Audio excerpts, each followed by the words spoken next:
I welcome in vision लोग। आज हम अपना हमारा टॉपिक चल रहा है directive principle of state policy.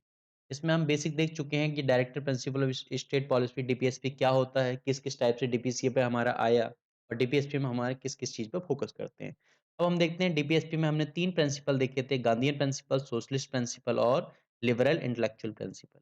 तो उन तीनों प्रिंसिपल को आज हम डिटेल में देखेंगे विद आर्टिकल। तो स्टार्ट करते हैं जो हमारा डीपीएसपी आता है पार्ट 3 वो part 4 of Indian constitution article 36 से आर्टिकल 51। ठीक है, यहाँ पर हमारे डीपीएसपी को मेंशन किया गया है। तो सबसे पहले हम देखते हैं आर्टिकल 38। आर्टिकल 38 बोलता है कि to promote welfare of people. ठीक है, तो यहाँ पर आर्टिकल 38 बोलता है कि हमें लोगों के जो वेलफेयर है उसको प्रमोट करना होगा।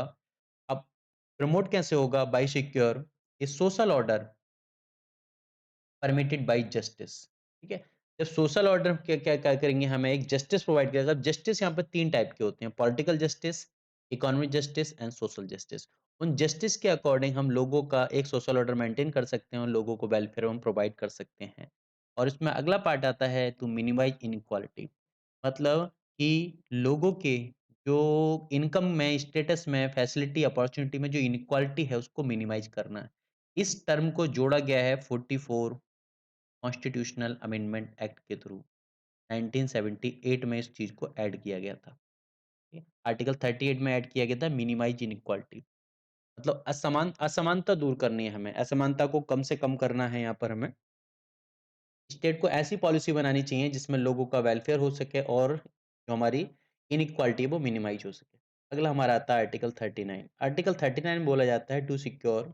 अब क्या सिक्योर करने के लिए बात की गई है? Right to adequate mean of livelihood, मतलब एक पर्सन को, सारे सिटीजन जितने भी हैं उनको अपनी जीवन जीने की, ठीक है, जो उनकी लाइफ लाइवलीहुड के लिए चीज़ें ज़रूरी होती हैं वो उससे मिल सके। अगली चीज़ है equal distribution of material resource. जो हर कम्युनिटी के पास, ठीक है, मटेरियल रिसोर्स का इक्वल डिविडेंस हो सके, मतलब इक्वली डिस्ट्रीब्यूट हो सके वो मटेरियल रिसोर्स, जिनके बेस पे क्या होगा, सब समान होंगे और सारी कम्युनिटी को बराबर चीजें मिलेंगी और सारी कम्युनिटी अपनी बेसिक रिक्वायरमेंट को पूरा कर सकती है। अगली चीज आती है and prevention of concentration of wealth and mean of production. अगली आती है इक्वल पे और equal work for man and women. Equal pay मतलब कि यहाँ पर महिला और पुरुष दोनों के लिए, अगर वो दोनों एक काम करते हैं तो उनके लिए बराबर पेमेंट होना चाहिए। ऐसा नहीं कि जो पुरुष को ज़्यादा पेमेंट मिल रहा है और महिला को कम पेमेंट मिल रहा है। तो दोनों का जो है, अगर उनका काम बराबर है तो उनको पेमेंट भी बराबर मिलना चाहिए। अगली चीज़ आती है preservation of health and strength of worker and children. ठीक है? तो वर्कर एंड चिल्ड्रन के ऊपर किसी फोर्सिबल अब्यूज़ की वजह से, ठीक है, क्या हो, उनकी हेल्थ पर या उनकी स्ट्रेंथ पे कोई इफ़ेक्ट ना पड़े, उसको हम सिक्योर करने की बात करते हैं। अगली चीज़ हमारी आती है यहाँ पर कि opportunity for healthy development of children. ठीक है? हम बच्चों का जो हेल्दी डेवलपमेंट है उसके ऊपर फोकस रहेंगे, उसकी अपॉर्च्युनिटी बच्चों को प्रोवाइड की जाएगी। और इस चीज़ को ऐड किया गया था इसमें 42 कॉन्स्टिट्यूशनल अमेंडमेंट एक्ट 1976 में इस चीज़ को ऐड किया गया था। अगली चीज़ हमारी आती है आर्टिकल 39। इसमें बोला गया है to promote equal justice and provide legal aid to poors. गरीबों को समान न्याय और लीगल एड प्रोवाइड करने की बात की गई यहाँ पर। तो ये जो चीज़ है हमारी, ये भी हमारी 42 कॉन्स्टिट्यूशन अमेंडमेंट एक्ट के थ्रू ऐड किया गया है इसको। 42 कॉन्स्टिट्यूशन अमेंडमेंट एक्ट 1976 से ही इसको भी यहाँ पर ऐड किया गया है। यहाँ पर इक्वल जस्टिस की प्रोवाइड बात की जाती है और फ्री लीगल एड की बात की जाती है। जैसे किसी पर्सन के पास अगर कोर्ट में कोई केस हो गया, तो अमीर आदमी तो ईज़िली अपना वकील हायर कर सकता है, लेकिन गरीब आदमी को क्या है, लीगल एड कहीं से नहीं मिल पाएगी। इस वजह से उसमें प्रोविज़न किया गया था 1987 में कि हर पर्सन को, ठीक है, जो लीगल एड है वो प्रोवाइड की जाएगी सरकार की तरफ से और सरकार उसमें अपना वकील, सरकारी वकील या कोई भी लीगल एडवाइजर उसको प्रोवाइड करेगी। तो ये प्रोविजन किया गया था 1987 में। अगली चीज हमारी आती है आर्टिकल 41। आर्टिकल 41 हमारा आता है to secure right to work, education and public assistant. तो यहाँ पर बात करते हैं हम कि अगर किसी पर्सन को अनएम्प्लॉयमेंट, अगर अनएम्प्लॉयड पर्सन है, कोई ओल्ड एज है, सिकनेस है, डिसेबलमेंट है, तो उनको वर्क, एजुकेशन और पब्लिक असिस्टेंट का, ठीक है, राइट प्रोवाइड करना, राइट सिक्योर कराना, ये सरकार का काम है। अगली नेक्स्ट हमारा आता है आर्टिकल 42। आर्टिकल 42 में बोला जाता है to make provision for just and human condition, just and human condition for work and maternity leave. तो मातृत्व अवकाश होता है 6 महीने या 7 महीने, जो भी मातृत्व अवकाश होता है, उसका कंसेप्ट ही हमारा यहीं से लिया गया है। ठीक है, आर्टिकल 42 से, आर्टिकल 42 ऑफ कॉन्स्टिट्यूशन। यहाँ पर जस्ट एंड ह्यूमन कंडीशन मतलब जो वर्कर हैं उनको भी सही, जो कंडीशन है उनको भी सही कंडीशन में उनसे काम कराया जाए, उनके लिए हेल्थ के लिए या उन्हें जो भी रिक्वायरमेंट है वो सारी चीज़ें उन्हें प्रोवाइड होनी चाहिए। अगली चीज़ हमारी आती है आर्टिकल 43। आर्टिकल 43 बात करता है लिविंग वेज, ठीक है? कि ऐसे उनका वेज ये इतना उस उन्हें उनके काम के बदले पैसा मिलना चाहिए ताकि वो अपना जीवन गुज़ारा आराम से चला सकें। अपनी स्टैंडर्ड ऑफ लाइफ को मेंटेन कर सकें, इसके अलावा सोशल एंड कल्चरल अपॉर्च्युनिटी सारे वर्कर को हम प्रोवाइड कर सकें। नेक्स्ट हम देखते हैं आर्टिकल 43। आर्टिकल 43 बात करता है to secure participation of worker in management of industry. Industry का जो मैनेजमेंट होता है उसमें वर्कर का भी पार्टिसिपेशन होना ज़रूरी है।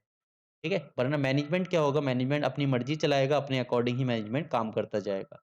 इसलिए इसमें बोला गया है कि मैनेजमेंट के अंदर वर्कर का पार्टिसिपेशन भी ज़रूरी है और इसी के लिए अलग-अलग लेबर यूनियन, ठीक है? या अलग-अलग हमारे इंडस्ट्री लॉ, लेबर लॉ वगैरह इसी फ़ॉर्मूले के थ्रू क्या करते हैं, मैनेजमेंट में वर्कर को पार्टिसिपेशन दिलाते हैं। ठीक है? और इसको भी 42 कॉन्स्टिट्यूशनल अमेंडमेंट एक्ट में ऐड किया गया था बाद में। नेक्स्ट हम देखते हैं आर्टिकल 47, ठीक है? आर्टिकल 47 क्योंकि यहाँ पर हम सिर्फ़ उन्हीं को बात कर रहे हैं जो सोशलिस्ट प्रिंसिपल के ऊपर हैं, ठीक है? यहाँ पर उन्हीं आर्टिकल को हम देख रहे हैं जो जो सोशलिस्ट प्रिंसिपल के ऊपर हैं। ठीक। आर्टिकल 47 बोलता है to raise the level of nutrition and standard of life, ठीक है? Of people and improve the public health, ठीक है? तो लोगों का जो है न्यूट्रिशन लेवल जैसे मिड डे मील जो खाना वगैरह मिलता है इसी फॉर्मूले के थ्रू मिल रहा है, स्टैंडर्ड ऑफ लाइफ मेंटेन किया जाए, ठीक है? और पब्लिक हेल्थ भी इससे क्या होगी, इम्प्रूव होगी। ये थे हमारे सोशलिस्ट प्रिंसिपल। अब हम अपना अगला नेक्स्ट देखेंगे, हमारे आते हैं गांधीयन प्रिंसिपल। तो गांधीयन प्रिंसिपल में सबसे पहले हमारा यही आता है विलेज पंचायत, क्योंकि गांधी जी का सबसे ज़्यादा फ़ोकस क्या था, विलेज के ऊपर था, ठीक है? आर्टिकल 40 के अंदर। Organize village panchayat with necessary power and authority to enable them to function as a self government, ठीक है? यहाँ पर स्वशासन की बात की गई है कि गाँव या छोटे लेवल पे क्या है, एक स्वशासन प्रोवाइड किया जाए, जिसमें हमारी विलेज पंचायत आती है। तो विलेज पंचायत और उसका पूरा स्ट्रक्चर, उसकी जो नेसेसरी पावर हैं, उनको यहाँ पर देने की बात की गई है, ठीक है? ये स्टेट उस टाइप की पॉलिसी बनाए ताकि विलेज पंचायत को हम नेसेसरी पावर दे सकें और सेल्फ गवर्नमेंट का हमारा फॉर्मूला फिक्स हो सके। इसी फॉर्मूले के थ्रू इसी फॉर्मूले के थ्रू 73 कॉन्स्टिट्यूशन अमेंडमेंट एक्ट हुआ, ठीक है? जिसके थ्रू क्या मिला हमें, 3 टायर गवर्नमेंट, जिसमें हम बात करते हैं कि विलेज पंचायत, ग्राम पंचायत, जिला पंचायत, इस टाइप से जो हमारे इलेक्शन होते हैं वो इसी कांसेप्ट के ऊपर निकल के आते हैं। अगली आती है आर्टिकल 43। ये प्रमोट करने की बात करती है कॉटेज इंडस्ट्री, ठीक है? रूरल एरिया में। गांधी जी का प्रिंसिपल रूरल एरिया ही था। तो इसमें इंडिविजुअल और कॉर्पोरेशन बेसिस के ऊपर क्या है, कॉटेज इंडस्ट्री को प्रमोट किया जाए, ठीक है?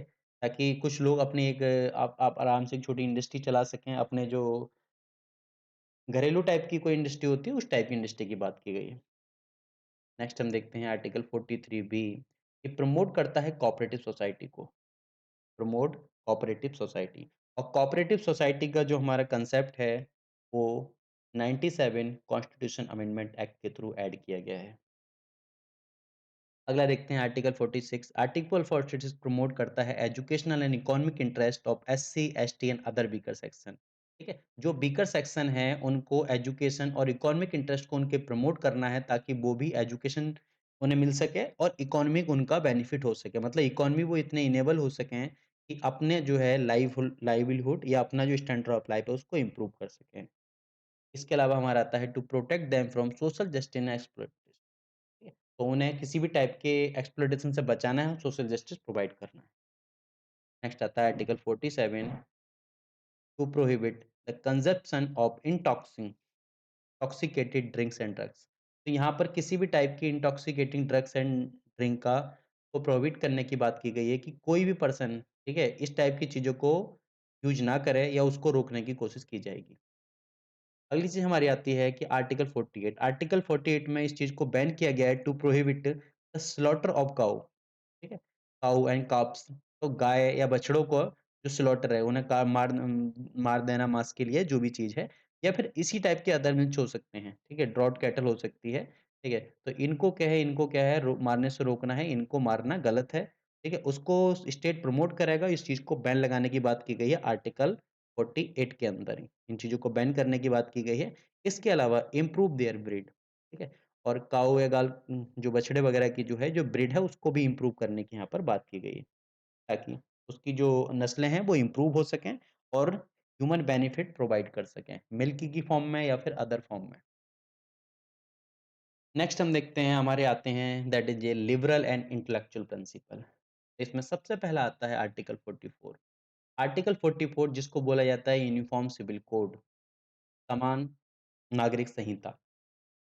तो इसमें बोला गया है to secure for all citizen a uniform civil code, ठीक है? तो इसमें बोला गया है संविधान इसमें आर्टिकल 44 में बोलता है, ठीक है? कि स्टेट स्टेट का काम है ये सिक्योर करना कि सारे जितने भी हमारे सिटीजन हैं सबको क्या है यूनिफॉर्म सिविल कोड मिल सके। समान नागरिक संहिता प्रोवाइड हो सके ताकि किसी भी पर्सन के रिलीजन के आधार पर या किसी अदर बेस पर उनके जो नियम हैं, उनके जो रूल रेगुलेशन है, उनके लोहा अलग ना हो, सबके लिए बराबर नियम हो, ठीक है? इस चीज़ को प्रमोट करने की बात की गई है कॉन्स्टिट्यूशन के 44 आर्टिकल के अंदर।